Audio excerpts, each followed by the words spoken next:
Hello and welcome to Saturday Mourning Cartoons, the weekly podcast that revisits, reviews, and ridicules some of the world's weirdest animated series. I'll be your host, Dave Trumbore. Joining me today, as always, DC area improv artist and comedian, Sean Paul Ellis. What's good, Sean? David, I am well. How are you? Oh man, I love the energy coming from you today. Get it. Yeah. Get it. And from the West Coast joining us as well, it's Matt Barron. What's up, man? Hey, what's up, everybody? Yeah, we are pretty excited to be talking about this one today. It's going to be a fan favorite, I think, in general. Definitely a favorite of mine growing up as a little 5-year-old who loved dinosaurs to begin with. Yeah, we're obviously talking Dino-Riders, because what better way to enjoy your dinosaurs than with tiny little men riding on top of them? Yeah, that came out a little strange, but whatever.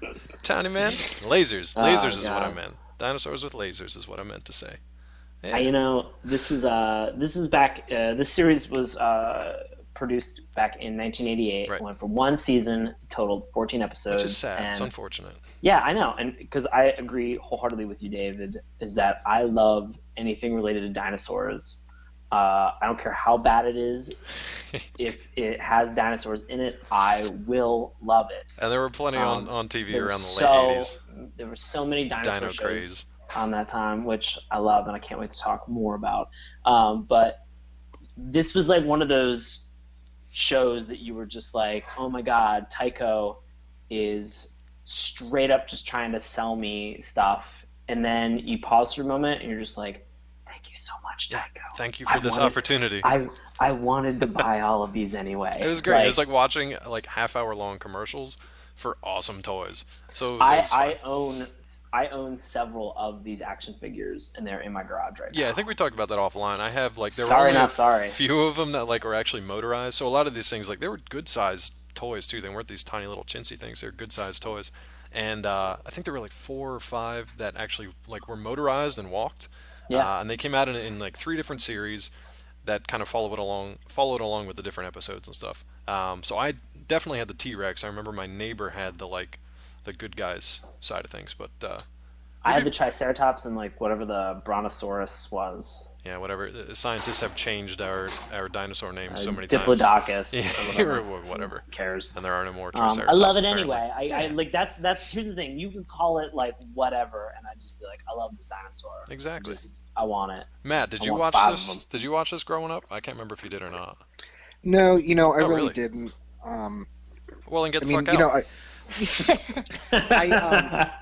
I really remember the toys, and I know that I had them, but Wait, you had the toys, but you didn't watch the toy commercials for them? yeah. Oh, that's Yeah. amazing. That never happened to you? No. Well, I mean, should've sometimes been I would get like random toys, just be like, I guess this is from a thing, but I don't Yeah, know. but I feel like it was also one of those like hastily bought toys on the way to a birthday party kind of thing. Like, oh, you get this, and I'm like, dinosaurs with missiles, my favorite. I would have been okay with that. I would have been so happy Yeah. about that. I should have gone to That your was birthday the- parties. Yeah, God. Yeah, I wish we would have known each other in Well, 1988. I don't know if we would have got along so that much. would have been a as- mistake. as 5 Yeah, years. probably. But it's kind of cool That looking would've back been on this one now, because this show, like Sean said, it was 1988. It actually features a lot of voice actors who would be you'd come to know their names. Well, at least we do now as like 30-year-olds. But very reoccurring actors that show up in a lot of different roles. So we've got Dan Gilvezan, I'm not sure how to say his name. The very famous, and we've talked about on this show a number of times, Frank Welker. Yeah. Frank Welker and Peter Cullen of Transformers fame, sort of as the Megatron and Optimus Prime, respectively. They actually show up, and they're kind of on the same side in this one, because they voice characters. They actually voice them on both sides, but they both worked on this show, which is pretty cool. And then some lesser-known names: Cam Clark, Rob Paulson, and Jack Angel. Oh, what was it? I'm sorry. What was his name, Dave? His name was Robert Paulson. Yeah, there you go. That one? Is that the one you're Yep. looking for? Yeah. Perfect. So Thank these you. guys, we'll talk about them in like upcoming shows. They do a lot of different voice roles over the years, so they're fairly common. But as far as the actual show, Dino-Riders, we already told you it's about dinos with lasers on their heads. But to get into a little bit more of the meat of this, who wants to give us kind of a synopsis of what this show's actually about? Man, I'll Do tell it. you what. This is the classic good versus evil struggle Yep. between two wonderful races. Wonderful, is that the word you're going I for? think I'm going to go with that. Okay. I'm gonna the Valorians Correct. and the Rulons. And I think my favorite thing about this show before I do the deep dive into this is that the names of this are so basic and clear in terms of like what they are trying to imply with everything that like you really have to be a dum-dum not to pick up on, you know, what's going on. So these Valorians are trying to escape the Rulon's grasp, and they are having this problem with, I think it's called the step crystal. Yep. With being able to like jump, which like jumps them into some hyperdrive. Yeah, it's an acronym for space-time energy projector. So Perfect. There you go. There you I love it already. I love it already. That's good So stuff. we're not even at the dinosaurs yet. Nope. That's the best part. Yeah, these guys are just flying through space at this point. Just flying through space. This is basically like if you would have opened up, like if this would have been the first episode of Transformers, like with the Autobots and Decepticons, More or less. Same exact thing. Yep. Like same exact mapping. Valorian's trying to escape. They're just trying to like get the hell out of there. Rulons are all of a sudden like, hey, we're gonna get them in a tractor beam. Great. Then ends up powering the Valorians. They both jump back in time together. Yeah, that's all you really need to know, because they land on prehistoric Earth, where there Which- happen to be dinosaurs. Does anybody remember they get off of the ship and like what the first comment is that they make? Yeah. Well, why don't you save that and tease the listeners a little bit before we get to the actual God. show? Because there are so many good things in the first few minutes of this first episode that we really got to hit them. But since Sean's talked a lot about the Valorians and the Rulons, let's kind of dig into the characters a little bit here. So, Valorians, you don't really have to stretch the imagination too far to imagine that they're the good guys. Not only do they have the word valor in their name, they're all just like the very He-Man kind of heroic-looking, all-human. Which helps because the Roll-Ons are definitely not human whatsoever. Like all blonde bowl cuts. Yeah, they're all very like almost Hitler Youth kind of Aryan race. So I guess they're the good guys. Yeah, but you can if that wasn't Jonathan enough. Brandis Hitler Youth clothes. That's what it was. Yeah, it's pretty close. It's pretty close. It's pre-Sequest, but it's pretty close. Thanks. Yeah, so like Sean was saying, some of their names, wow, they're rough. You guys want to go through some of their names? Oh, do I? Leader of the Valorians, none other than Questar. Yeah, and you can you're really right. stop right they there. put the words Quest and Star Yep. because he's a space-time traveler. Now, I'm And wondering they if he had like a son, maybe like a younger version of him. Oh, like a younger Questar? Yeah, I don't know what you would call him. Oh, we would just call him Youngstar. Oh, you'd call him Youngstar. Yeah. Oh, that makes Of sense. course. Oh, Call him Youngstar. Oh, I Done. like that. Like, simple enough. This was now granted when you're a toy company and you're making a half an hour long commercial to sell your toys, you really don't have to think that deeply or like really dig into their character background or name origins, things like that. Questar, Youngstar, good enough. Oh, Dave, if you had like, or Matt, if you guys had like a really young member of your team, like a young laddie, like Yeah. what do you think that you'd call him? I don't know. It's what would you say? I'd probably go with just lad. Oh my gosh, Oh, that makes sense. that's But you'd exactly spell it weird, 100% right? You'd correct. spell it like Yeah. weird, like No, Scandinavian yeah, style. I'd make it real subtle, Scandinavian style. Yeah, I'd spell it like LLAHD. Yeah, AHD is definitely Yeah. it's definitely what I think the viewers and probably writers of the show had some. It was weird ADHD. because like watching it, like I literally thought they were just calling him like LAD. They're like, settle down, lad. And I was like, oh, okay. They just don't. Yeah, you just they thought they were haven't like used- Scottish. They just haven't used Yeah. his name yet, and they were just kind of like placating him because he was very rambunctious, and they were just like, just chill, lad. And he was just like, no, I want to do something. And then like I'm reading more about the show, I'm like, oh no, that was that idiot's Yeah, name. that was Like, his name. Damn it. Well, I Like, mean, it gets Are you worse kidding than me? that though too, because they basically like they get this one guy who's just like his one weapon of operation that he uses is basically just a turret, like laser cannon mounted on the. His Yep. name's Turret. His Isn't name's turret. Turret. If you had like a war veteran Uh-huh. who was like your kind of like your man at arms, Kind of like a marksman, used a lot of yeah, rifles, exactly. guns. Yeah. Used a lot of guns, so much that you would just call him Gunner. I'd say Gunner, but again, I'd spell it Scandinavian style and spell it with two U's. So it goes and on and it gets much worse. Here's the stumper, all right, Matt. If you had a blind grandfather Oh God. that was hanging out, what would you call blind grandfather? And keep in mind, this is breaking the pattern. He can't be just called blind grandfather. No, he can't be. But he does have sort of a sixth sense that he can sort of sense things around him using only Yeah. his like mental powers. Right. Let's see. I'd probably call him Mind's Eye. Yeah, Mind's Eye, Mind's Eye. I have no idea. Yeah, Mind's Yeah, Eye. Mind's Ugh. Eye. yeah. There it is. So you think the Valorians are bad? The Rulons, not much better. Nothing It might be better. way worse, actually.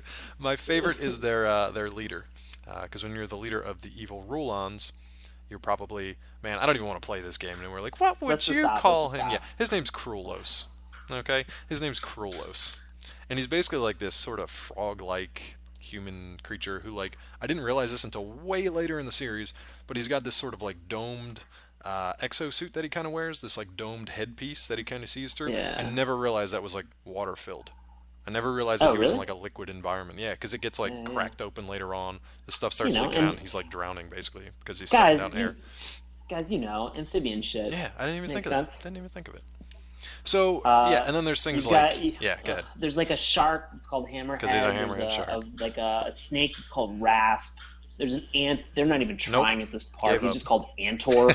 The Like leader of the Ant Man, the Croc is just called the crocodile guy is just called Croc. Yeah. Like it's They just, gave up, shut up. Like you're just not even trying at this point. and they really weren't. But, Because again, it was just toy guys. They're just like, let's do a crocodile creature. His name's Croc. Next, ant Yeah, creatures. And yeah, I totally envision like the people who were loosely writing this show as like kind of it being like 4:57 on a Friday, Yep. and you've got to like get the names on somebody's desk before you leave for the weekend. Like, okay, like Questar, yeah, that's kind of good. Yeah, God damn it, it's 4:57. Like, all right, Croc, Just scribble 'em out. Antor, Done. Hammerhead. Just done. Croc, rasp, hammerhead. it's fine. Yeah. The worst part is like And here we go. yeah, and then like later on they get like weird like specialized sections. So like for the good guys, there's a special force called the Commandos.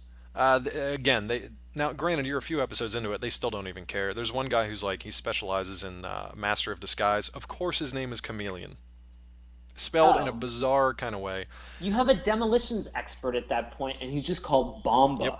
Yep. Like they just added an A They to just the don't word care. bomb. This Like, show you is lazy like shit. represents everything that is terrible and amazing about like 80s and 90s cartoons, and I love it. Oh, This is so perfect. this is like the reason we started doing this podcast is for this show alone because it's so ridiculous. Oh man, the worst part is they even get so I think it's like the last two episodes. It's a two-parter where they go into the Ice Age.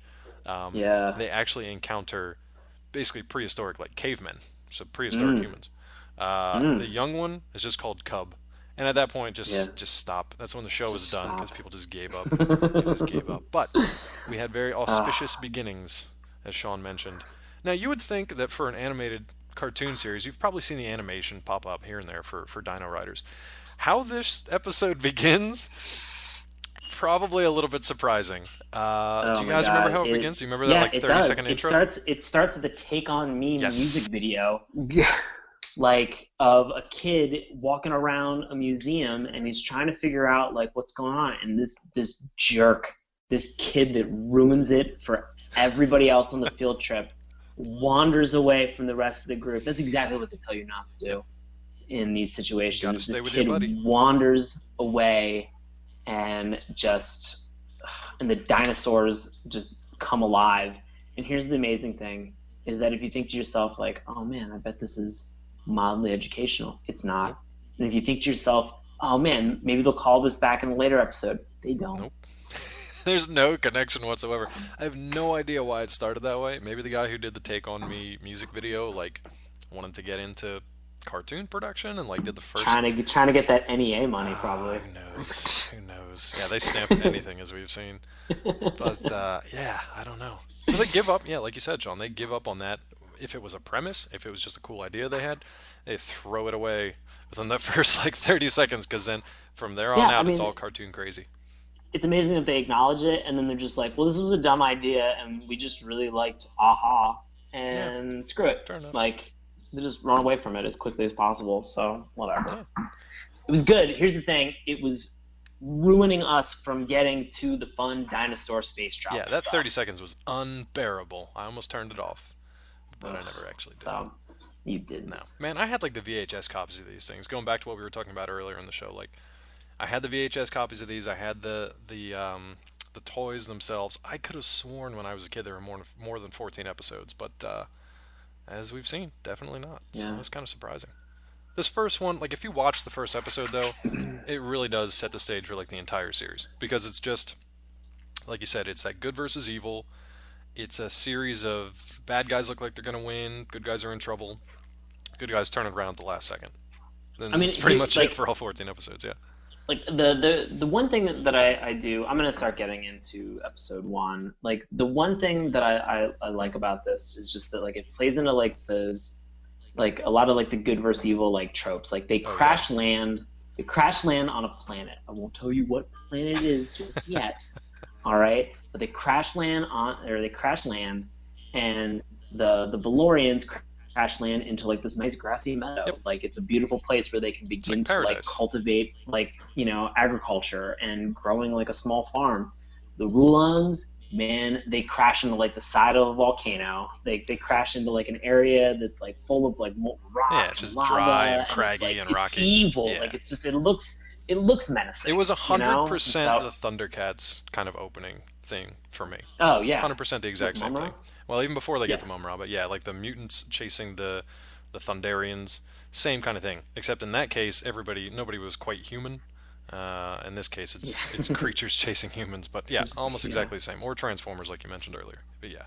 So the thing that I love about this show is that like they don't fuck around. Nope.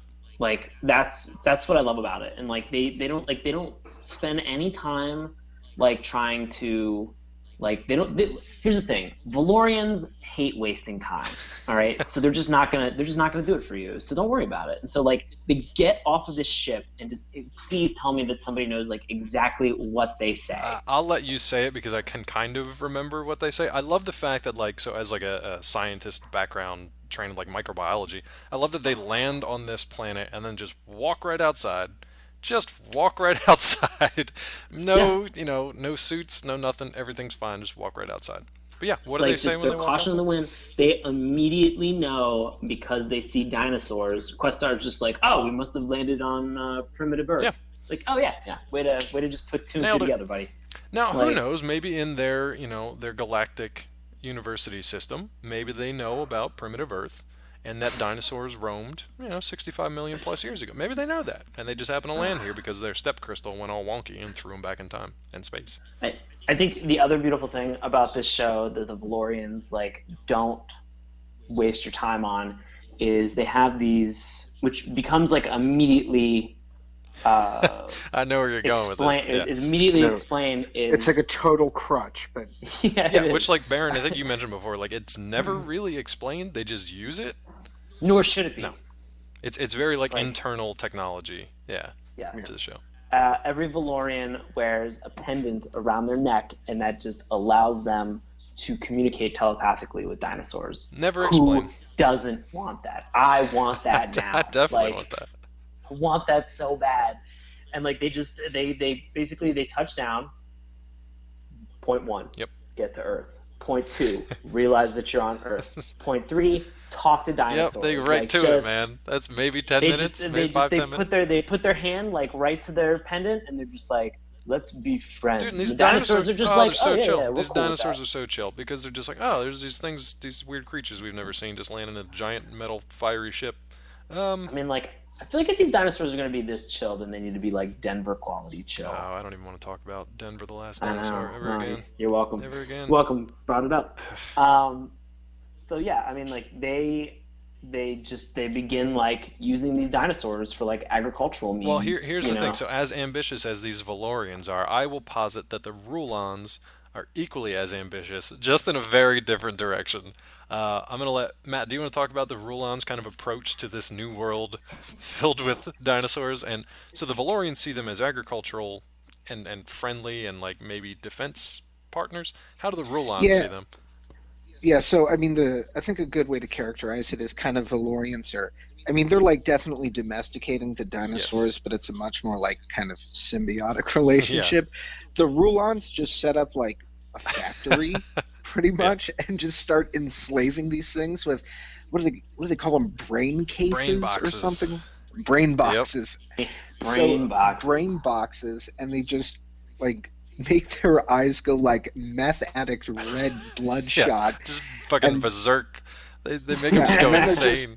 they just start fitting weapons on them, and I'm like, at that moment in the episode, I was like, if you've got the technology to outfit the dinosaurs in this way, you probably have the technology to just fix whatever is broken on your ship and then just take the step crystal. Yeah, you would think. Because like that central conceit is like the Rulons trying to get the step crystal so they can leave the Valorians behind, then go back and take over the universe. The Valorians are trying to patch up the step crystal so they can get back and leave the Rulons there to kind of just like rot or whatever.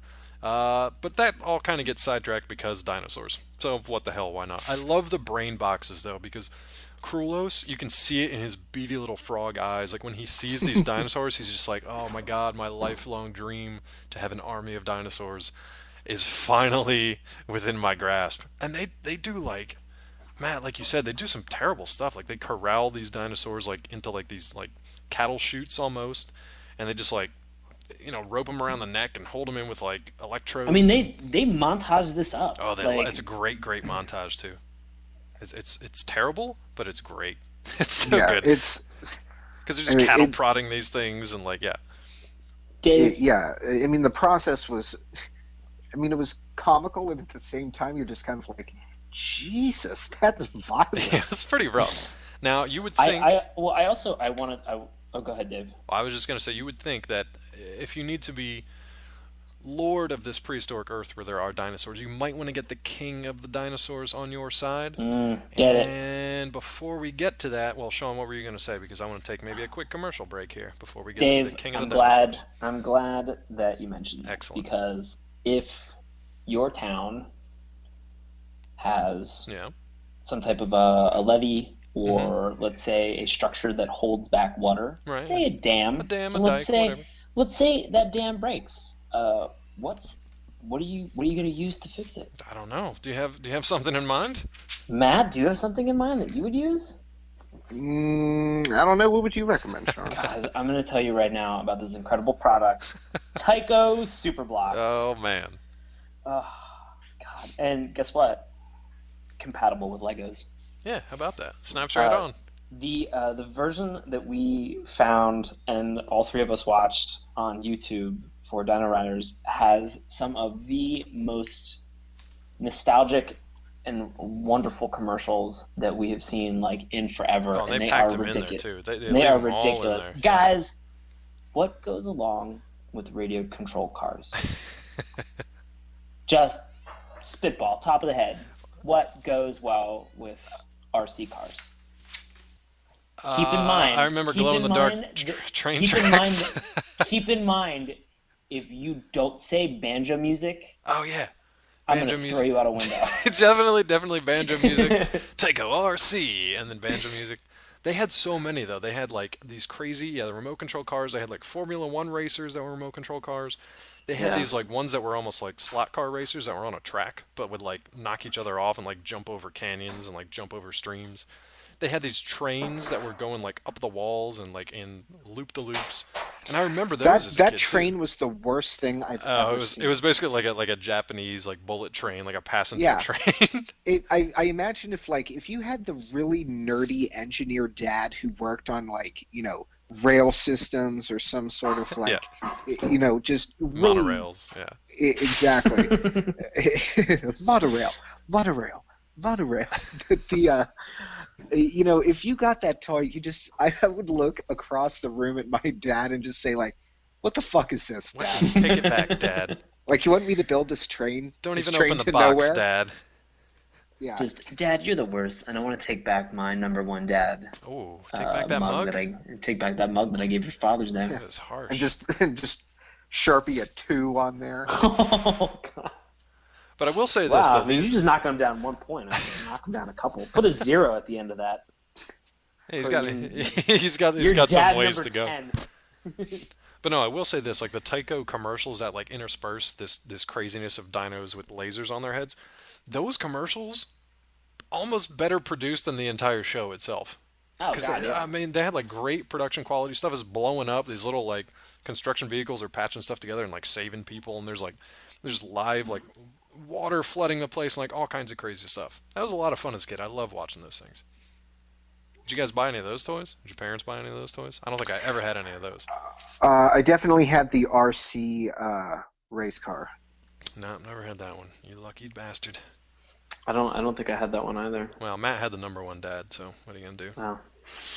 Well. Now back to Dino-Riders. So, like we said before the commercial break, if you're going to brain box a bunch of dinos, you kind of need the king of dinosaurs.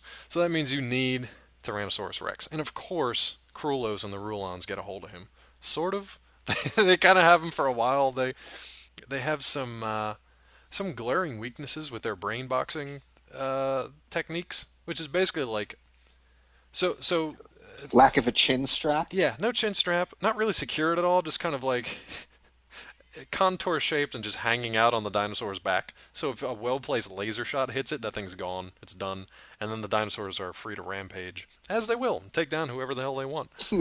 So at this point, like, the Valorians have harnessed their own dinosaurs and they're using them for agriculture, but they see that the Rulons are kind of gearing up to take them down. So they add their own lasers and stuff to them as well. And you would think, like, when I think back on, like, G.I. Joe, or I think of any cartoon with, like, a laser, I think we mentioned this too, that, like, you would think the bad guys have what color lasers? Or even, like, Star Wars lightsabers. Oh, yeah, Red. you think bad guys have red. Right, and you think good guys have, like, green, blue, something like that. Just bullet-colored. Bullet-colored lasers. It was just weird because Bullet-colored lasers. this show was, like, completely switched around, and they kept that for the entire series, which I thought was just kind of strange. But regardless, everybody's got lasers. Nobody can hit a goddamn thing with the lasers. So there's just laser fire everywhere. And that's surprising, because dinosaurs are, by nature, excellent marksmen. Yeah, if they would have just left them alone, probably would have taken care of the problem. Would have been no big deal. Don't get it. No. And once these idiot humans start riding around on their backs.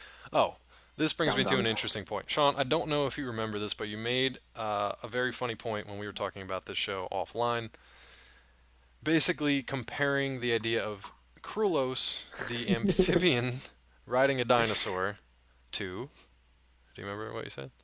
Oh, if I was to take, like, a cross-country flight and I got on your back and you flew me...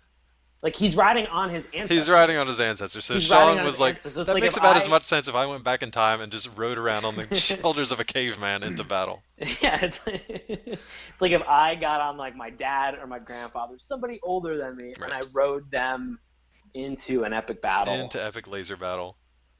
It's basically, that was the premise for a lot of this show. And like I said before, I mean, so in this episode, I mean, honestly, not a whole lot happens that you don't expect. You know, we are set the stage. It is like the quintessential, like, we crash land, we developed some resources, the bad guys develop some resources, and then they just fight at the end. Yeah, and then one well-placed shot takes out the T-Rex brain box, which makes the T-Rex go crazy, and the Valorians kind of win the day. Well, let's talk about that, because up until that point, for probably eons and eons and generations, they called themselves Valorians. Right? Right. Oh, they do. Yeah, now they've been here for maybe half a day. Yeah. You know, domesticated these dinosaurs in 20 minutes, sowed a bunch of crops, fought a bunch of Rulons. Valorians doesn't quite have that same, you know, jazzy kind of ring to it. Je ne sais quoi. Yeah, what should we call ourselves now? Oh, let's just straight up call ourselves Dino-Riders. Oh, there you go. Dino-Rider. Oh, damn it, I messed up the theme. You're doing Dino-Saucers. Doing Dino-Saucers again. We are watching Dino-Saucers. That's my next pick. It's definitely in my head. But yeah, so now they are the Dino-Riders. Now, the funny thing is that the Rulons continue to call them Dino-Riders. Right. It's like they got a memo at some point that, like, oh, hey, guys, we're not going with the whole Valorian thing anymore. It's kind of antiquated. It's our old life. We're Dino-Riders now. We know that you guys ride dinos too, but we got the name first. So. Yeah, why didn't, like, isn't everybody technically just a Dino-Rider? Everybody's a Dino-Rider. Hey, also, in all of our hearts, aren't we just all Dino-Riders? I wish I was a Dino-Rider. Are you kidding me? I know, right? I want to be so bad. Would have loved it. Would have loved it. Every day I get in my car, I'm just like, I wish this was a Stegosaurus. I had that thing. Well, Stegosaurus. that's a rough one to ride. You need those side saddles. Oof. Whatever. Oof. Hey, he's got his side saddles. Bone plates on the side. It's covered. It's camo. Yeah, it's camo. Whatever. Camo. I'm a chameleon, man. Yep. So that's pretty much all you need to know about Dino-Riders, except would you guys actually recommend checking this one out? I watched a few of the episodes. Yeah. 100% recommend watching this. If I have not iterated this or made this comment about dinosaur cartoons before, if you watch the first episode, we can be friends. Yeah. If you watch Dino and friends. enjoy the first episode, we can be best friends. Oh, that's nice. And I love Dino-Riders. It's short. It's only 14 episodes. So do yourself a favor and just watch the first one, because, I mean, it is just the art and animation style and the coloring that they use for it, and just the terrible haircuts and names and the even worse names. I mean, they all just fall under the shadow of the fact that they are riding dinosaurs, and it makes the show fucking all amazing. You need to know. It's really it represents everything that this show's about, and why we kind of like started doing it, because it's awesome, and it's great to just go back and watch it. I'm giving this show 5. 5 out of what? Out of 3. 5 out of 3. Yeah, remainders. Oh, nice. Learn it, kids. Nice. This show is not educational. Matt, you said...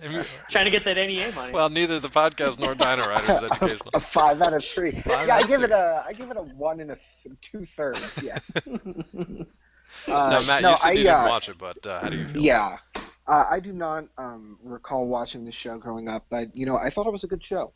I mean, I watched, probably 4.5 episodes or so, and, I mean, of course, it's that classic good versus evil 80s plot, but it's watchable. I mean, definitely check it out. If you like 80s cartoons, this needs to be on your list. Yeah, definitely. So that's 3 recommendations, mine included. I don't know how much of this they actually have on like DVD, definitely not Blu-ray, but maybe DVD, so we'll have that up on the website. We'll tell you where you can find that in a second. I want to give these guys a chance to do some of their plugs and let you know what they've got coming up. So, Sean, let's start with you. What's coming up for you? Oh, man, this July 12th at 10 p.m., I'm going to be performing with my improv group, Knox, at Washington Improv Theater, or it's Washington Improv Theater.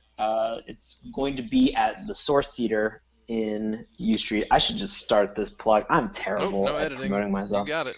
No editing whatsoever. Source Theater, Washington, D.C., 10 p.m., performing with a group called Knox. Excellent. We'll have that information up on our website, too, so you don't have to listen to Sean stumble through it. Oh, my God. Matt, anything coming up for you, buddy? Please be way more cognizant than I am. Yeah, I'm amazingly enough, July 12th, 10 p.m. East Coast, 7 p.m. West Coast, I will be sitting down to a pastrami sandwich in my living room and enjoying that. None of you are invited. That means neither us nor the listeners are invited? Well, no, you guys are invited. Listeners, no. Oh, I thought you were going to go the other way with that. I definitely would have invited the listeners and not us chuckleheads. Yeah, exactly. I don't know them. Well, you got to make some friends. Make some friends out there in podcast land. Oh, boy. Yeah. Well, Dave, what are you doing in the future? I'm not doing a whole hell of a lot, but the website that I write for, Collider.com, will be headed to Comic-Con at the end of July, so if you guys are interested in that, make sure to head over to Collider.com, check it out. Whole bunch of stuff that we'll be covering. If you're interested in finding out more about us here at Saturday Mourning Cartoons, you can visit us at our website, SaturdayMourningCartoons.com. That's morning with a U. You can also follow us on Twitter, @MourningTunes. And you can find us on Tumblr. Sean's been putting a lot of really cool stuff up there. A lot of vintage kind of like cartoon stuff, and a lot of stuff that we've talked about already in the episodes that we've posted. That's at our Tumblr page, SaturdayMourningCartoons.tumblr.com. You can find me on Twitter at DrClawMD. Sean, where can we find you in social media? I'm on Instagram and Twitter at Sean Paul Ellis. And Matt, do you want the people to find you or not so much? Yeah, I do. Oh, there you go. Where at? On Twitter, I'm at MattSF07. So there you go. If you guys want a pastrami sandwich, just hit him up on July 12th at 7 p.m. Eastern. Or Western, sandwiches. I apologize. And there you go. And that's it for us today. But next week on Saturday Mourning Cartoons, we'll be talking about one of Matt's favorites, one of my favorites as well. Exo Squad, a very underrated cartoon. Very cool stuff. So I'm looking forward to that one. Until next time, this has been Saturday Mourning Cartoons.